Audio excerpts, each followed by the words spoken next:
And welcome back to the Dean Obeidallah Show. Right now, very happy to have Glenn Kirschner back on, former 30-year federal prosecutor, served in JAG Corps in the U.S. Army, legal analyst at NBC, MSNBC, and also host of the podcast Justice Matters with the one and only Glenn Kirschner. Glenn, nice to see you, my friend. Hey, Dean, great to see you.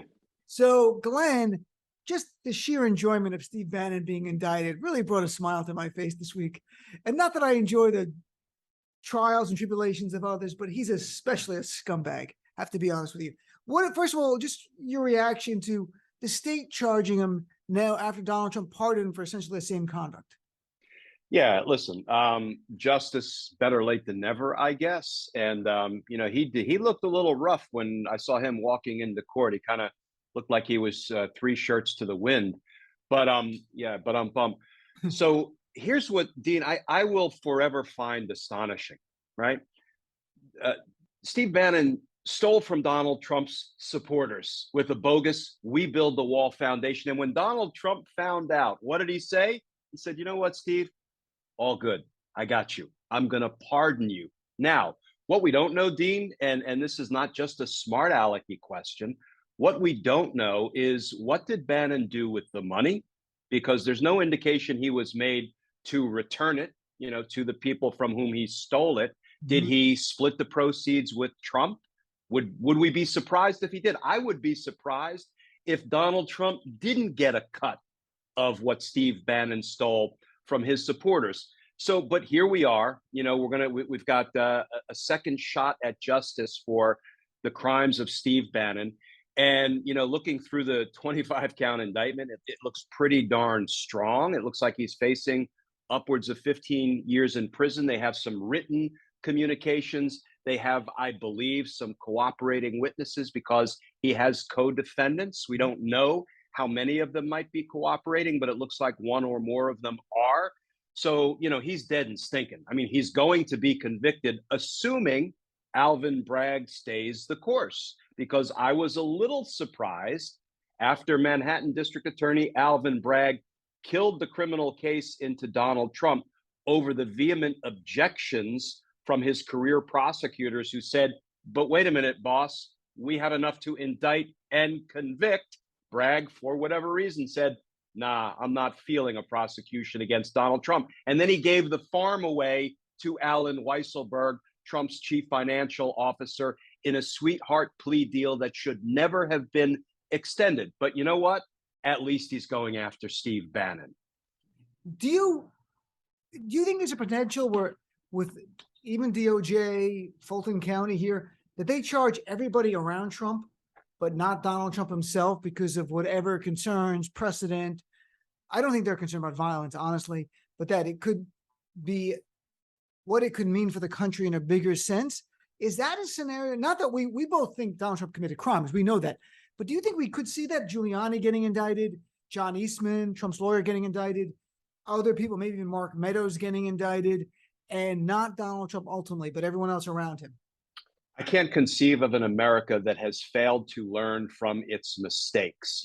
Today is the anniversary of Gerald Ford pardoning Richard Nixon for the crimes he inarguably committed. I've always contended that we can draw a straight line from putting Richard Nixon, putting a president above the law, not subject to the laws that we, commoners are subjected to. You can draw a straight line between that and Donald Trump. Donald Trump kind of knew what he could get away with, and boy, did he take full advantage of it.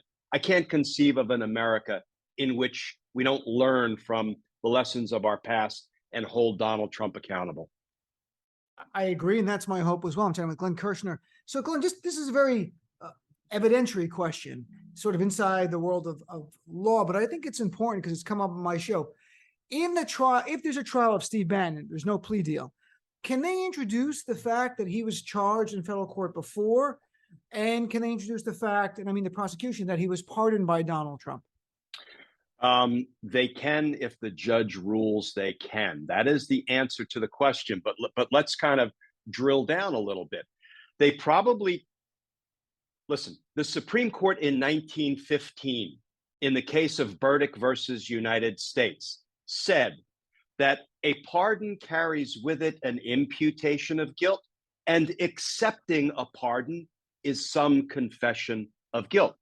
That law stands. Now, there has been some lower court litigation in the 10th Circuit that has taken a different view, but the 10th Circuit does not control what the Supreme Court precedent is. Now, that was what we call dicta, so it was just sort of a suggestion of the Supreme Court, not a hard and fast holding. But that is the last word that the Supreme Court handed down. So you can bet if I were the prosecutor, I would litigate the heck out of that. I would say, Judge, the Supreme Court said it, and that's good enough for me. And the prosecutors would like to introduce Steve Bannon's acceptance of a pardon on virtually identical crimes, identical conduct that violated the federal law. Now, this conduct also violated New York state law. We're seeking to introduce it as consciousness of guilt. All the judge can say is no, but you know what? Judge might say yes. Interesting. So it's very, very practical answer you gave there, Glenn, that it really is up to the judge.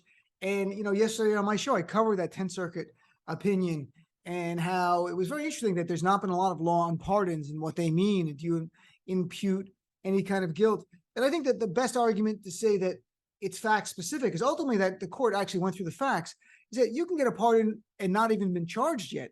So what are you guilty of? And if you've just been charged, you've not been convicted. If you're convicted and get a pardon, I'm pretty sure that the courts will continue that verdict rule, and I hope they do. But it's kind of just intellectually a good discussion, the idea of, well, if you're not even been charged and you get a pardon, which Gerald Ford gave Richard Nixon on this, the anniversary, there was no charge against Nixon. What is Nixon actually guilty for? We don't even have it articulated by anybody. No, but other than if we look at the pardon that was delivered by President Ford, he said, I am pardoning you for all crimes you committed, all crimes you may have committed, all crimes you may have participated in. I mean, that is the broadest possible pardon imaginable, which really, I think, highlights the obscenity of it, because it said a president is above the law. If the president does it, he won't be held accountable for it. And I've had Jill Wine-Banks on, who you know as well as a former prosecutor in Watergate, who said they were going to indict Richard Nixon. In fact, their team wanted to indict Richard Nixon when he was president, and the opinion came down. And then after he resigned, they were intending they were going to go back and they were going to charge him. And we'd be in a different nation right now if a former president spent his twilight years in a prison cell. That would have been a warning to Donald Trump and every other president that followed. This could happen to you, as opposed to you do whatever you want as president because you never have to answer, never be held accountable, and we got the worst person in the world to take advantage of it. But Glenn, there's now new reporting yesterday in the New York Times, very interesting. Federal grand jury in D.C. examining the formation and spending by a Trump-operated PAC. It is Save America PAC. According to New York Times reporting, they looked at subpoenas and that at least the contents were described to them. And it seems like they're going after some kind of almost like a money laundering or at least a violation of the Federal Election Commission laws. What do you read into it? Yeah, so this is going to perhaps sound odd coming from a former career prosecutor. Stop with the new investigations, okay? That's a bit of a joke, Dean, but listen, it's like, oh my God, Donald Trump stole the presidency by committing campaign finance crimes in a conspiracy with Michael Cohen. We've got to investigate. Oh, wait. 10 counts of obstruction of justice that Bob Mueller just documented in the Trump Russia. We've got to, oh, wait. He bribed and extorted President Zelensky. Whoa, wait. He incited an insurrection. Whoa. Documents at Mar-a-Lago. Just stop it. Just indict the man. Yes, I'm sorry. My voice is loud and my blood pressure is up. I don't really want them to stop investigating all of Donald Trump's new crimes. I want them to hold him accountable for just one of the flippin' crimes we all know he committed that we can prove beyond a reasonable doubt. You know, there's a point of diminishing returns. You can only confine a man for but one lifetime. We can confine Trump for 1,000 years, but we won't unless we start with one indictment. And, to your other point, there's almost a numbness factor to the public, even people on our side. Like, they're investigating everything about this guy. Come on. If there was anything there, he'd be charged by now. And then people started going later, even people in the middle. I don't mean the MAGA, forget it. But I mean, even people in the middle go like, Well, if he really committed a crime, I'm sure they would have charged him by now. And that's my concern because, the documents are new in Mar-a-Lago. We're learning more about it. But Glenn, it's over almost 620 days since January 6th and the coup before that. And we know more and more evidence. And how he's not charged for that. And he's going around the nation spewing the same lies. And now he has turned his ire on inciting violence against the FBI, DOJ, and the magistrate who signed the search warrant at this rally on Saturday. No other first world country, I can believe, Glenn, this could be happening. And we're letting him do it. And I will never understand the paralyzing hesitation that the Department of Justice has in indicting Donald Trump for any of the crimes that he committed. You don't become a third world country or a banana republic. Shouldn't say third world country. You don't become a banana republic by charging a criminal president. You become a banana republic by failing to charge a criminal president. I could not agree more. So, Glenn, let's turn to Mar-a-Lago a little bit, because two kind of things. Since we last talked, Judge Cannon gave her decision, which is really, except for like Jonathan Turley, has been pretty much slammed by just about everyone. There are the special master part. Okay, it's one thing, but to me, what really jumped out is her essentially an injunction against the Department of Justice to do any more criminal investigation to the documents they took by way of search warrant. Had you seen a judge put an injunction like this before in your practice as a federal prosecutor? No, I was practicing for 30 years as a prosecutor, running investigations, both covert and overt. And I'd never had a judge order me to stop investigating crime or criminals. It's absurd. And when you see what the Department of Justice just filed, they filed their notice of appeal. They said, we're going to appeal this. And they also said, oh, and by the way, in the meantime, we would really like you to revisit your absurd, that's my word, ruling, right, telling us we have to stop our criminal investigation, but we can continue on the intelligence community assessment of the damage to our national security. And I urge everybody to read the 25-page filing by the Department of Justice, because they very pointedly but cordially said, Judge, can we please explain why you are damaging national security and why you don't understand how things operate? The intelligence community doesn't investigate crime. Particularly, they don't get involved in anything domestic. They're, overseas is their bailiwick. The FBI investigates crime. The FBI is also part of the intelligence community, which was unbeknownst to Judge Cannon. They said, telling us that we can keep working on our risk assessment to national security, but we cannot criminally investigate these classified documents that Donald Trump stole and unlawfully concealed at Mar-a-Lago is unworkable. And here's why. Let me use a hypothetical. Let's assume one classified document that Trump stole. Let's assume he folded it up, he put it in his breast pocket, and from the time he stole it until August 8th, when the FBI got it back, he never took it out of his pocket. Nobody ever set eyes on it. Well, then the intelligence community might assess that the damage or the risk to national security was low. Let's take another set of facts. Donald Trump tucks a classified document in his pocket, and at every opportunity, he takes it out and shows it to people at Mar-a-Lago. He lets them make copies of it, snap pictures of it. Maybe there are some covert foreign intelligence operatives that he shows it to, knowing who they were or not knowing who they were. That presents a very different factual setting when we are doing a national security assessment. What the judge said is, oh, no. You can't investigate those two different things. All you can do is the national security assessment, because it's the FBI that would investigate whether he took this thing out of his pocket and showed it to everybody or not. So she doesn't really understand the import or the danger of her ruling. One more thing, and I know I'm belaboring the point. Let's use an analogy. It would be like if there is a medical procedure, an operation, and it requires a heart surgeon and a vascular surgeon to be working together on the patient. Judge Cannon would say, well, I'll let you have the vascular surgeon, but you can't have the heart surgeon. Well, then the patient dies, right? And the import of her order, her ridiculous, absurd injunction telling the government you can't investigate, is that our national security is damaged. And just so people understand, it's a practical matter. And you gave the example of document in the breast pocket and all that, but it's a practical matter. What would the DOJ and FBI have been doing these last couple of weeks now that they're stopped to do it? What would be a normal investigative tool that might be precluded right now, including from reading the opinion? They could be waiting for lab results. They go, no, you got to stop. You can't do any more lab results. As a practical matter, help us understand that, please. Yeah, Dean. So again, we often seize as evidence when we're executing a search warrant paper, right? Paper can be important evidence of crime, like classified documents that Trump stole. What will we do with that paper?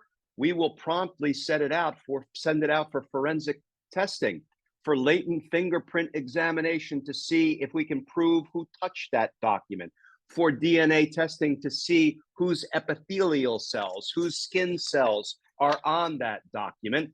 And I imagine many of these documents are somewhere in that testing process until Judge Cannon said, stop, stop.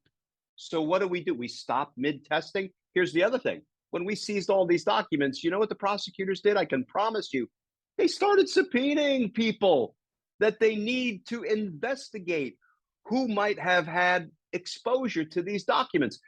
It could be that those people are scheduled to appear before the grand jury next week, and Judge Cannon said, stop, withdraw those subpoenas. You can't criminally investigate. That is judicial insanity. And let me tell you this, if Judge Cannon is an honest broker of the law, she will be persuaded by what the Department of Justice just filed. If she's not, she won't be.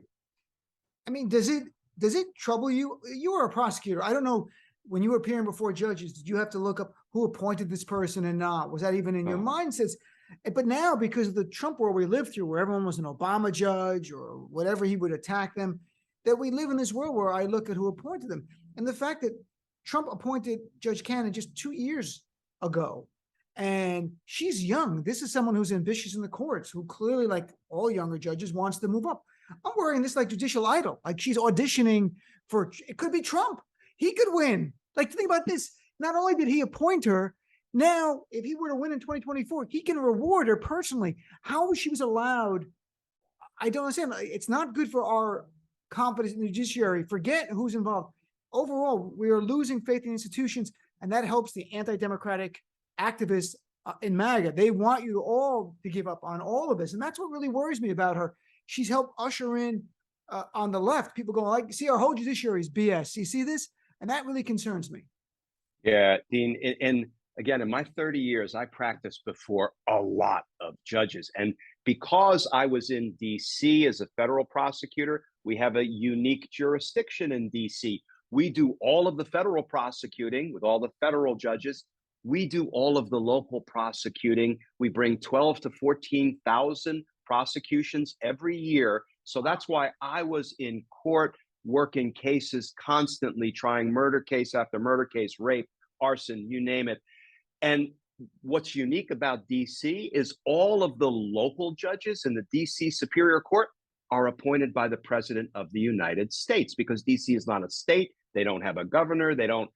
So I appeared before more presidentially appointed judges than maybe almost anybody else, except my colleagues in DC. I never once in 30 years asked myself the question, when I caught an assignment or when I walked into a courtroom, who appointed this judge? Even though on the DC Superior Court alone, there are 65 judges, all appointed by presidents, right? I never asked that question. And now I'm sorry to say it's one of the first things I look at when I see which federal judge has caught a particular case. And Judge Cannon, please, somebody, please read her backstory, read her bio, read the great investigative work that has been done. You know, she has to fill out a questionnaire after she is nominated, and that gets sent to the Senate Judiciary Committee. And they're like, have you ever authored a scholarly legal article? She's like, well, no, but I worked for a local newspaper and I wrote about a yoga studio opening. And she's a Federalist Society devotee since she was in her mid 20s. I mean, Dean, I don't know about you, but in my mid 20s, I wasn't longing for the good old days when slavery was still a thing. She, I'm not saying she longed for I understand. slavery, but a Federalist Society member, since you're in your mid 20s, she has zero qualifications to serve on the federal bench and enjoy a lifetime appointment. Zero. And I urge everybody to read her bio and come to your own conclusions. So, because we're going to wait, just so people understand logistically what happens. DOJ files this motion. Is essentially a motion for reconsideration? Is that it's a motion requesting that she reconsider her stay, a portion of, no, that she reconsider her injunction and stay it, pause it, don't make it go into effect. And it's actually a pretty modest ask. They're like, look, we're appealing this to the 11th Circuit, but right now, Judge, we're just asking you that we be allowed to investigate the classified documents and the potential damage to our national security. That's all they're asking to. They're giving her an opportunity to save face, and we'll see if she takes it. And just so also people understand, with an appeal to the 11th Circuit, which is a Republican-dominated circuit, that how long would it be? Because Trump's goal obviously is always delay. Whatever the end game is, delay, and then maybe things work out in the end. So how long will it take for the 11th Circuit to make a decision? It really depends on the judges. So I'll back up. When you appeal something from the trial court to a federal circuit appellate court, it's supposed to involve 3 random judges who get assigned to the panel. I hope that that's how the 11th Circuit does it in fact. And it then really is completely up to the judges how quickly they move the appeal or how slowly they move the appeal. Let's look for a minute at how federal judge Lee Martin May has been handling the Lindsey Graham case, where he's desperately trying to avoid having to testify to a Georgia grand jury about the election crimes of Donald Trump. She's like, look, Senator, you got 48 hours. Oh, 48 hours later, you lose. Oh, you got another 48. She's like, boom, boom, boom, setting them up, knocking them down. Lindsey is losing in just fantastic style. But that is an example of the federal judiciary taking responsibility to litigate in a timely fashion. It really is left up to the whims of the judges. And I've argued, Dean, long and hard for what I call an interbranch dispute court, which can be done by the rules of the court when different co-equal branches of government are beefing over something. You put it on an accelerated track. You give people 7 days to file briefs. 7 days after that, you argue. Then you get an opinion. You get the same 777 up on appeal. And that is a way to timely resolve disputes between the branches of government, the IBDC, the Interbranch Dispute Court, which I've talked to lots of judges about, imminently doable if the judiciary wants to take responsibility for moving cases through the system in a timely manner. And I'm talking to Glenn Kirschner. And last thing, Glenn, and this is more just based on your experience. The reporting was a little over a week ago that nearly 50 folders that were taken from Trump's property had the word classified on it, but there was no document inside of it. And we don't know, we haven't heard Trump post about everything, and I don't read it. But if he wanted to say, hey, those documents, they're all in the boxes they took, he would have said that by now. He hasn't said that because that would have made a lot of news. He's been silent on that. With your prosecutor radar, your antenna, what does it say to you they were missing? And what does it say that Donald Trump loves to talk about everything, but is not at all addressed that? He exploited those documents for his own financial gain, period. And that can take any number of forms. What I'm pretty confident of, Dean, is I don't imagine Donald Trump, as he was directing that his office be packed up and shipped to Mar-a-Lago, said, you see those 43 empty folders over there? I'm going to need you to pack those up, transport them down to Florida, and put them in my desk drawer. By the way, you see those dozens of empty folders that are labeled return to military aid? I'm going to need you to pack those up too. Come on. How foolish does he think we are? I think he moved them. I think he may have sold them. He may have given them away. I have no doubt he exploited them to his financial advantage one way or another. And he's got a tea time tomorrow. I think he has a standing tea time all the time. So, Glenn, my friend, thank you for spending time. The podcast Justice Matters with Glenn Kirschner. You can also check it out on Twitter. I retweet it all the time and I watch it. It's great stuff. Thank you for your insight. I really appreciate you, brother. Great being with you, Dino. Have a great day.